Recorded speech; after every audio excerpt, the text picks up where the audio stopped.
We must not remain silent, and we must not keep our hands at our side in dread. Moses raised his hands and held the staff of God to intercede for Israel. Whenever his hands were lifted, Israel prevailed. When they grew tired and lowered, the Amalekites gained the upper hand.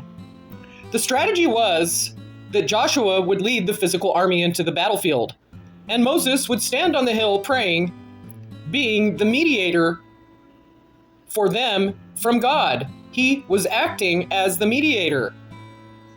There was action behind the strategy. The struggle was that Moses' arms grew weary as the day wore on, as the battle continued to rage. Then the support came. Aaron and Hur stepped in to help. They placed a stone under Moses to sit on and stood on either side of him and held up his hands to help him, to steady him, to secure him until the sun went down. Lifting up your hands in prayer and worship is deeply humbling to God. It shows him reverence. And it also helps us to understand we are dependent on him. But when we are praising him physically, we are opening our heart to receive his presence and to release our burdens. These are our glory funnels. Lift up your hands in the sanctuary and bless the Lord. Psalms 134, verse 2. I will praise you as long as I live, and in your name I will lift up my hands. Psalm 63, verse 4. Therefore I want the men everywhere to pray and lift up their holy hands without anger or disputing. 1 Timothy 2, verse 8. Hear my cry for mercy as I call to you for help, as I lift up my hands toward your most holy place. Psalms 28, verse 2. Let us lift up our hearts and our hands to God in heaven. Lamentations 3, verse 41. We cannot stay silent and share our testimony. We cannot praise God without lifting our hands. When we stand there with our hands at our side, we're not active in praise and worship. We look like a lump on a log, and we're stale. And you can feel it when you walk into a sanctuary where there is no praise or worship. Proverbs 31 reminds us, open your mouth for the mute, for the rights of all who are destitute. Open your mouth, judge righteously, defend the rights of the poor and needy. Isaiah 62 tells us, for Zion's sake, I will not keep silent, and Jerusalem's sake, I will not be quiet, until her righteousness goes forth as brightness, and her salvation as a burning torch. And the Gentiles will see your righteousness, and all kings your glory, and you will be called by a new name, which the mouth of the Lord will name. You will also be a crown of glory in the hand of the Lord, and a royal diadem in the hand of your God. You will no more be termed forsaken, neither will your land any more be termed desolate, but you will be called Hephzibah, and your land Beulah, for the Lord delights in you, and your land will be married. For as a young man marries a virgin, so will your sons marry you, and as the bridegroom rejoices over the bride, so will your God rejoice over you.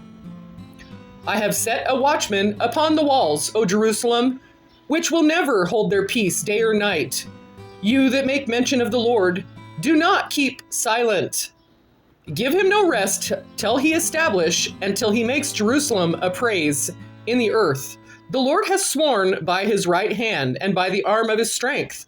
Surely I will no more give your corn to be meat for your enemies, and the sons of a stranger will not drink your wine, for the which you have labored.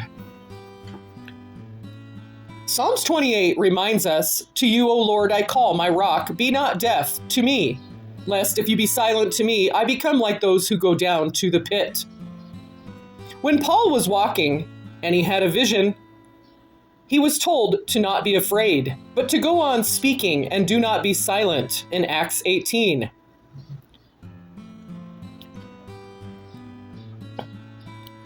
When we are actively worshiping, we're lifting our hands in prayer.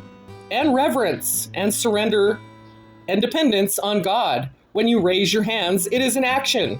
You are physically and prophetically opening your heart to receive His presence and release your burdens. Lift up your hands in the sanctuary and bless the Lord. Psalms 134. I will praise you as long as I live, and your name I will lift up my hands.